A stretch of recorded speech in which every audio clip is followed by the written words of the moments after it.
이렇게 엄청난 이득을 볼 수가 있는 건데, 우리는 미리 이런 구도를 알고 이렇게 갈 수 있기 때문에 세계에서 두 번째 가는 나라가 이렇게 되는 거예요. 독일은 이런 거 없이 그냥 통일되면서 자기네들이 그냥 법 논리에 따라서 그냥 한 나라가 됐으니까 다 합쳐버린다. 그리고 이 토지 같은 것도 뭐 원소유주한테 그냥 바로 그 현물을 돌려준다. 뭐 이런 식으로 그냥 주먹구구식으로 하다 보니까는 통일 한 30년 동안에 빌빌빌빌거리면서 힘이 드네 뭐네 하면서 진행한 걸 우리가 봅니다. 근데 우리는 먼저 이런 구도를 가지고 그대로 차근차근 나간다고 한다면은, 그러면 제가 말씀드린 이런 성과를 얻을 수가 있죠. 근데 이거 사실 이 네 가지 하나하나가 다 쉬운 게 아닙니다. 하나하나 미리 생각을 하고 미리 전부 대비를 해야 그래야 이제 되는 건데, 근데 이런 걸 알고 이렇게 하게 되면 저기 나와 있는 것들을 100% 다 하게 되면 아주 좋죠. 그렇지만 그게 안 된다고 하더라도 80% 90%만 된다고 하더라도 저런 걸 모르고 덮어놓고 그냥 우왕좌왕하는 거하고는 완전히 하늘하고 땅 차이가 되는 거기 때문에, 그래서 우리는 이런 구도로 이제 가게 되면 이 중에서도 역시 제일 다른 거는 뭐 그대로 기계적으로 하면 되는 거지만 제일 중요한 거는 두 번째 나와 있는 바이코리안 정책, 그러니까 북쪽에 필요한 모든 실물 자본, 생산시설 이런 건 전부 남한에 생산해서 가지고 가는, 그리고 우리가 이 실력이 모자라고 기술이 모자라서 안 되는 부분, 뭐 그런 부분은 한 1, 2% 정도 외국에 이렇게 의존을 하고 그렇게 되면은 또 외국에서 들어오고 싶어 하는 사람들이 있고, 그러니까 그런 사람들한테 그런 기회를 주고 이렇게 됐을 때 우리는 그 목표를 달성을 할 수가 있는 거죠. 근데 이제 과연 제일 첫 번째 나오는 이 남북을 경제가 성장되는 동안은 분리해서 관리한다라고 하는 거가 첫 번째. 그게 빠지면은 아무것도 안 되고 다 우린 감당할 능력도 없는 겁니다. 독일의 경우에는 그거 생각하면 확 섞어버렸기 때문에 저렇게 힘든 거고, 우리는 저렇게 10년 동안 저걸 우리가 관리를 할 수가 있으면은 우리는 이렇게 엄청난 대로 올라갈 수가 있는 거죠. 그래서 여기서 네 가지 중에 첫 번째, 두 번째 이것만 되면 우리는 정말로 대박이 오는 겁니다.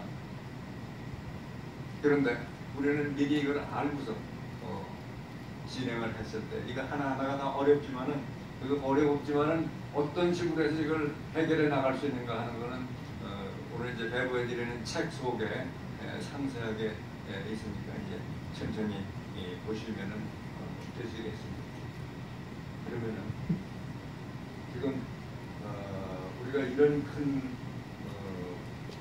성과를 얻을 수가 있고 이렇게 되는 거는 우리가 그동안에 가지고 있었던 그 구도고 사실 꿈입니다.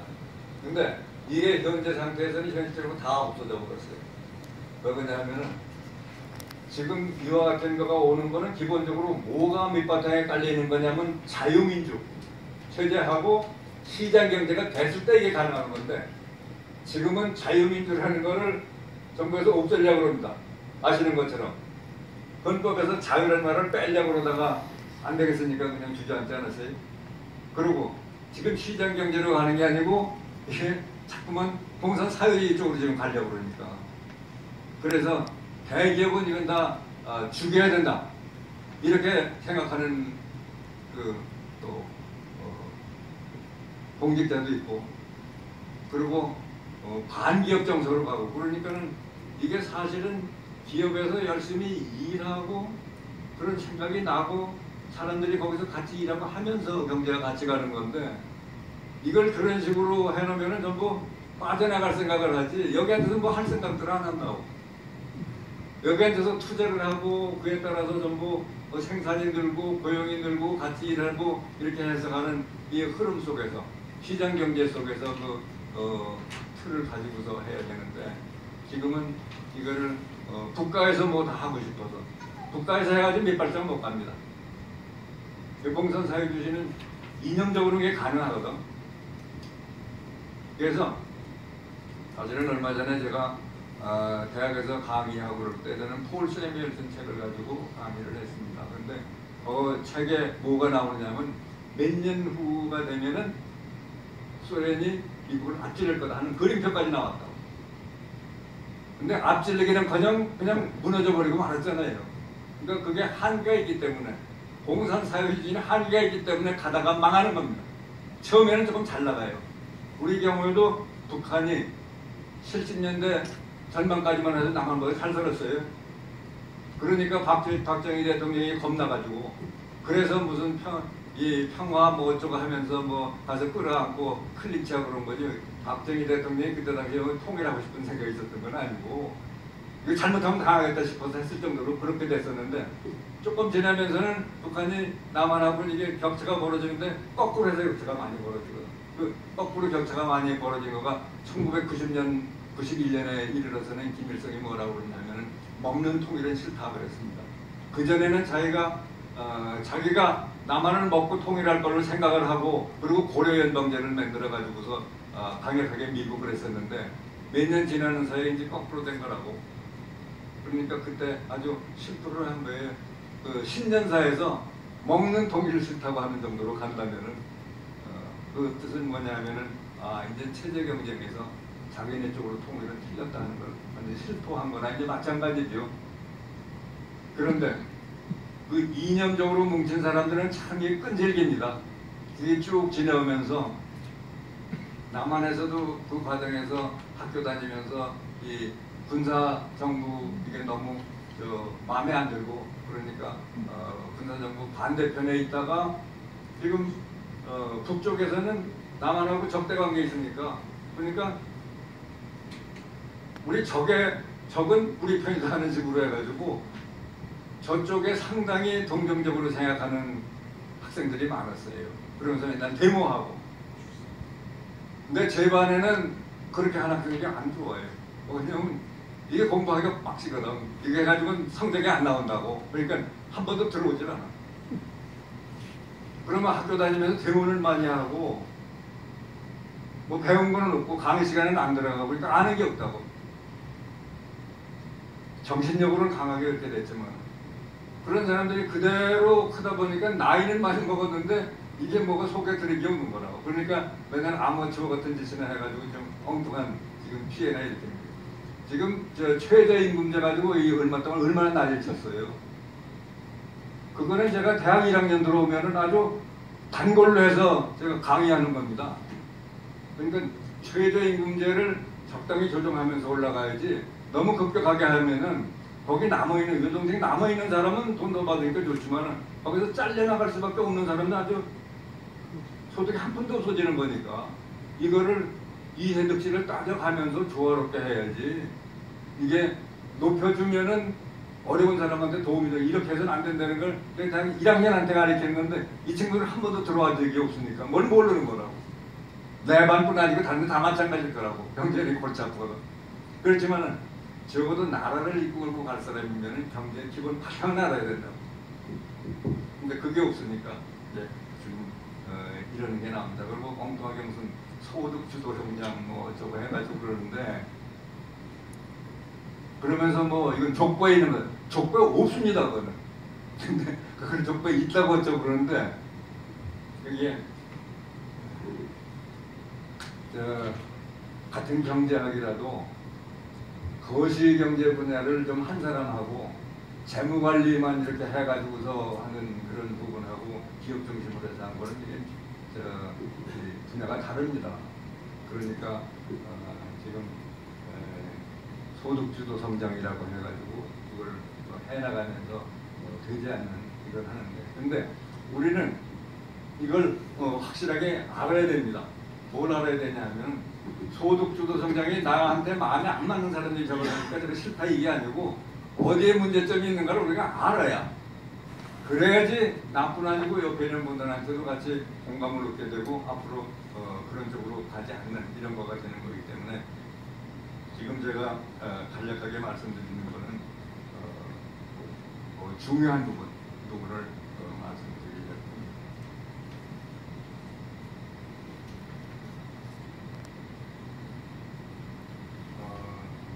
근데 이게 이제 지금 그 정책의 문제가 이렇게 돼 있고 그런데 그래서 지금 이렇게 이런 여러 가지 정책이 이렇게 나오는 거에 사실은 그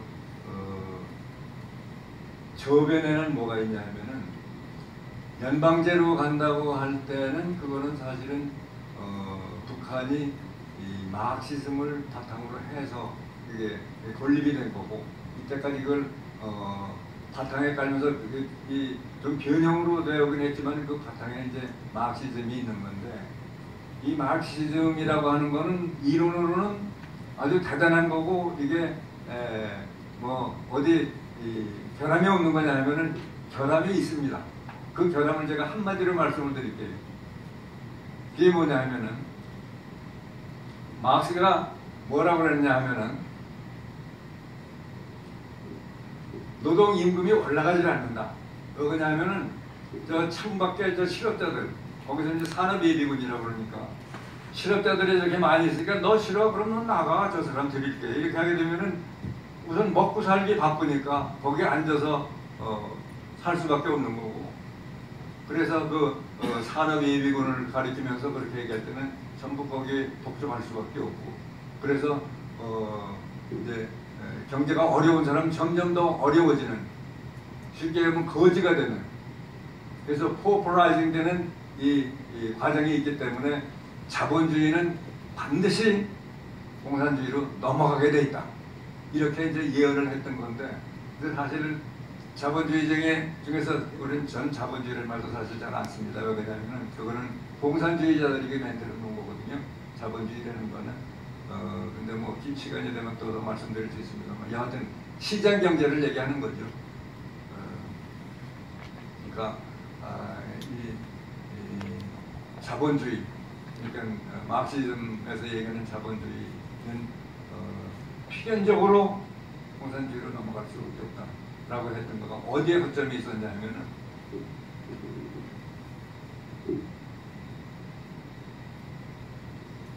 경제는 어떻게 해서 산출근이 나오느냐면 노동하고 자본이 배합이 돼가지고 주어진 기술 상태에서 산출이 돼서 나오는 게 그게 생산량이고 소득입니다.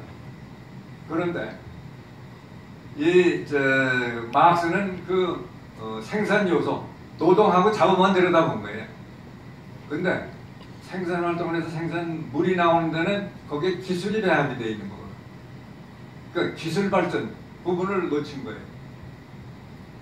그래서 마르크스가 얘기한 대로 가면서 사람들이 점점 더 궁핍화됐으면은 그대로 자본주의 다 끝나고 이렇게 넘어갔겠지만은 역사적으로 볼 때 노동자들이 점점 더 실질 임금이 올라갔거든요. 그건 뭐냐 하면은 거기에 이 기술 발전이라는 부분이 같이 결부가 돼서 산출량이 더 나오게 된 거고 그에 따라서 노동자들이 그만큼 더 가져가게 되고 그러니까 이게 자본주의 시장 경제가 망하지 않은 거라. 근데 그거는 칼 막스만 그 부분을 못 봤냐면 그 전에 우리가 더 잘 알고 있는 메서스 인구론을 얘기한 메서스도 역시 그 부분을 몰랐어요.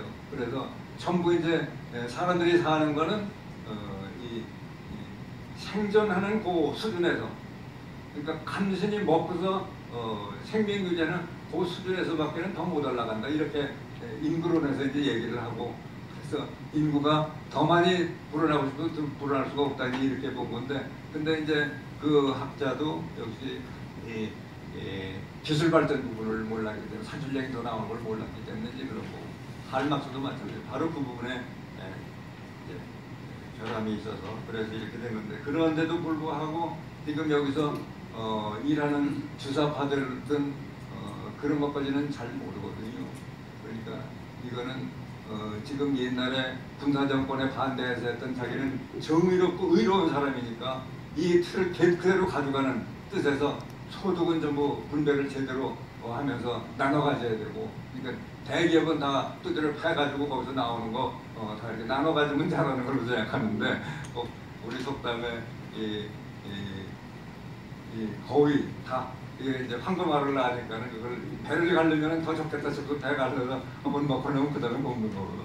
그러니까 지금 시장 경제 틀을 그대로 유지를 하면서 서로 같이 나가는 상생하는 쪽으로 가야 되는 건데 그래야 나라도 커지고 자기도 좋아지고 사회도 커지고 그러는 건데 여기 이제 문제가 지금 계속 결부가 되어 있는 것 같으니까 자기가 아는 게 그것도 없으니까 그래서 그렇게 되는 그런 상황을 볼 수가 있습니다.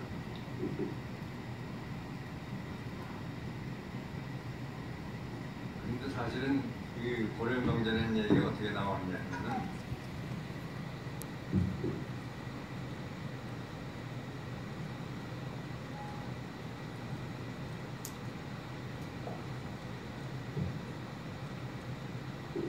아시는 바와 같이 김대중 대통령이 북한에 갔을 때 김정일한테 낮은 연방 단계라는 낮은 국가연합이라고 하는 그 얘기를 한 거예요. 그러니까 노태우 대통령 때서부터 시작돼가지고 국가연합이라는 게 3단계 통일방안에서 제일 가운데 맨날 들어가 있었어요.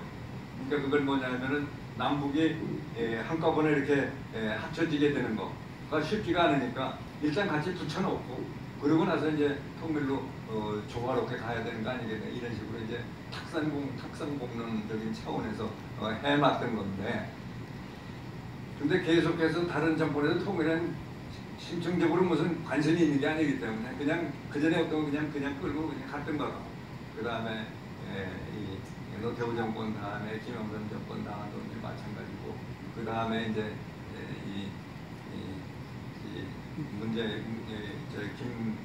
김대중 대통령이 되니까 김 대통령이 가가지고 이제 국가연합이라는 얘기를 하니까 그거는 낮은 연방 단계입니다. 그러니까 자기 잘 모르니까 그냥 그러고 왔거든. 그러니까 그냥 그걸 인정한 게 되고, 그거를 여기 모르는 지지하는 사람들은 그 다음에는 오는 노무현이나 지금 문재인이나 다 같이 이게 위에서 선상님이 그렇게 하신 거니까 그냥 그대로 받아들이면 되는 건 줄 알고 지금 그게 잘하는 걸로 지금 생각을 하는데 그건 천만의 말씀. 그게 잘하는 게 아니라고. 이게 만일 그래서 이게 결과적으로 낮은 연방 단계라는 게 결국은 전국적인 고려 연방제를 가자고 하는 거거든요. 낮은 단계에 있으면 제대로 가야 될 거 아니겠어요? 그러면은 그렇게 되면은 저쪽에서 원하는 건 공산사회주의 하면서 전제분주제 하고 싶은 거예요. 지금 김정은이 이거 하면서 자기가 통일되면서 자기가 그냥 일반인으로 나온다. 이건 상상도 못하는 거라고. 자기가 계속해서 수령 노릇을 하면서 독일도 하고 그러는 거지. 그렇지 않은 건 다른 건 아무 의미가 없으니까. 그러니까 결국은 북에서는 전제분주제를 하겠다는 얘기인데, 그렇게 되면 백성들은 아무 자유도 없고 지금은 이제 북한에서 그런 것처럼. 그리고 경제는 평등을 지향한다고 그러는데 이건 사실은 평등 지향이 아니라 하향 평준화로 가는 거거든. 그러니까 열심히 일해가지고 거기서 무슨 성과가 나오면서 그걸 같이 배분해 갖게 되는 이걸 해야지. 아니 평등한 결과를 얻으려면 누가 열심히 일을 하겠어요? 열심히 일하는 사람만 우선 거예요. 그 자연스럽던 늘 하는 얘기가 북한 저렇게 맨날 굶어 죽고 그러면서 거기에 다녀오는 분은 밭에 피가 무성하게 자라는 저런 걸 보면은 참 너무 뭐라고 얘기를 할 수가 없다. 이런 얘기는 그건 인간의 본성이 그런 겁니다. 그러니까 자기가 열심히 해도 그게 자기 거가 아닌데, 그렇지만 자기 앞에 텃밭 그거는 자기가 해서 자기가 먹는 거니까 그거는 잘 된다고. 그러니까 본래 사람들이 생각하고 있는 이거는 기본을 인정을 해주면서 그 틀 속에서 잘 될 생각을 해야지, 이념적으로 전부 이건 국가를 위해서 봉사해야 되고 뭐 이런 소리 100번 해봐야 물론 처음에는 그게 작동을 하겠지만 그게 10년, 20년, 30년, 40년 이건 안 가는. 지금 북쪽에서 그렇게 하는 거는 자기가 거기 매달리지 않으면 굶어 죽으니까 그렇게 하는 거지. 정말 그게 마음속에서부터 복종심이 생겨서 그러는 건 절대로 아니거든요. 그러니까 사람은 사람 그 본성을 그대로 인정해주면서 그 틀 속에서 이제 같이 나가야 돼요. 이거를 우리가 생각을 해야 되는데 그 부분이 이제 빠지게 되면 일반인들은 자유도 없고 또 하향 평준화되는 거 뭐하러 통일하는 거예요. 우리가 지금 3만 불을 이렇게 된다고 그러는데 만일 가면서 우리가 15,000불, 12,000불, 10,000불 이렇게 내려간다 그러면 우리 되겠느냐고요. 이게 사람이 더 잘 사는 거 그거는 쉽게 올라가는데 내려가는 건 못 간다. 자유도 마찬가지예요. 자유가 더 많이 늘어나는 거는 사람이 쉽게 되는데 이게 속박을 받기 시작하면 거기 견디질 못한다고 사람들이. 이번에 홍콩에서 일어나는 거 봐요. 과연 공산주의 나라에서 저렇게 가능하겠어요? 그냥 빡빡하게 한 100만 명 이렇게 나오고 그러는 거는 저 사람들은 자유가 뭔지 알았기 때문에 그걸 악업하고 이런다고 거기 따라가지 못한다고.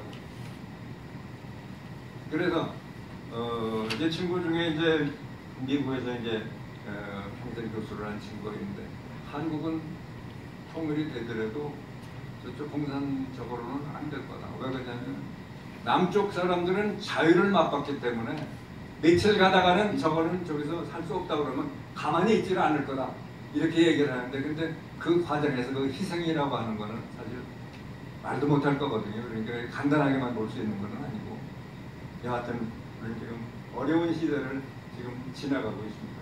근데 결국 이렇게 돼가면서 만일 시장경제 자유 이거가 빠져서 고려연방제로 가게 되면 결국은 경제는 수그러들 수밖에 없어요. 북한이 가다가 이렇게 됐죠. 소련이 가다가 망했죠.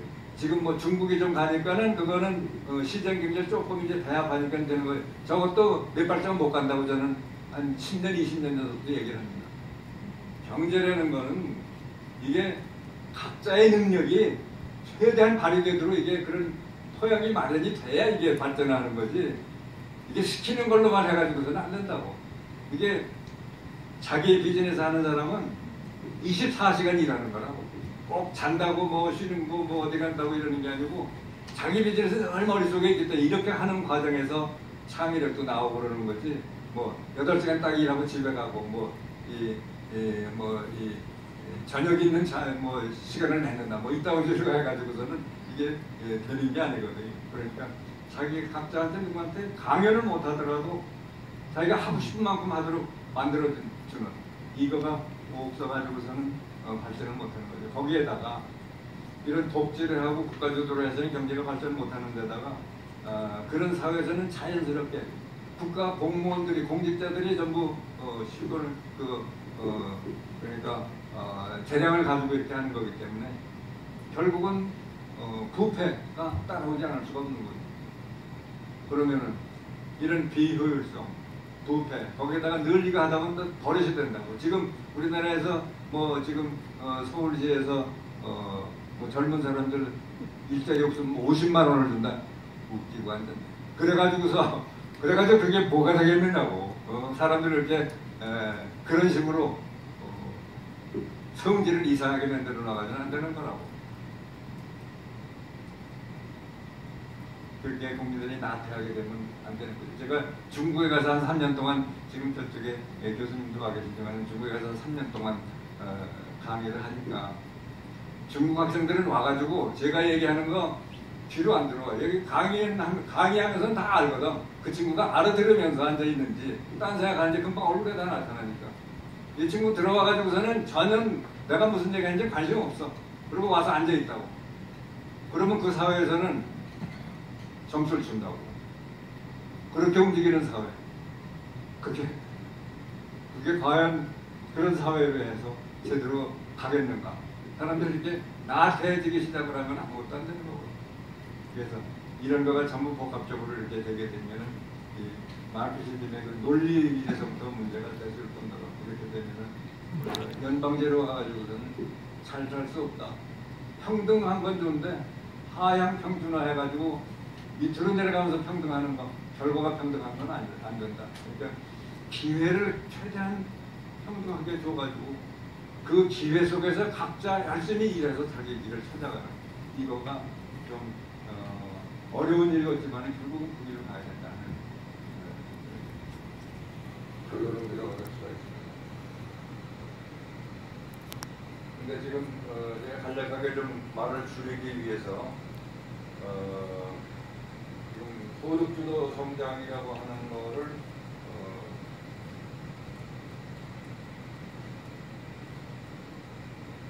간략하게 된다고 하네요.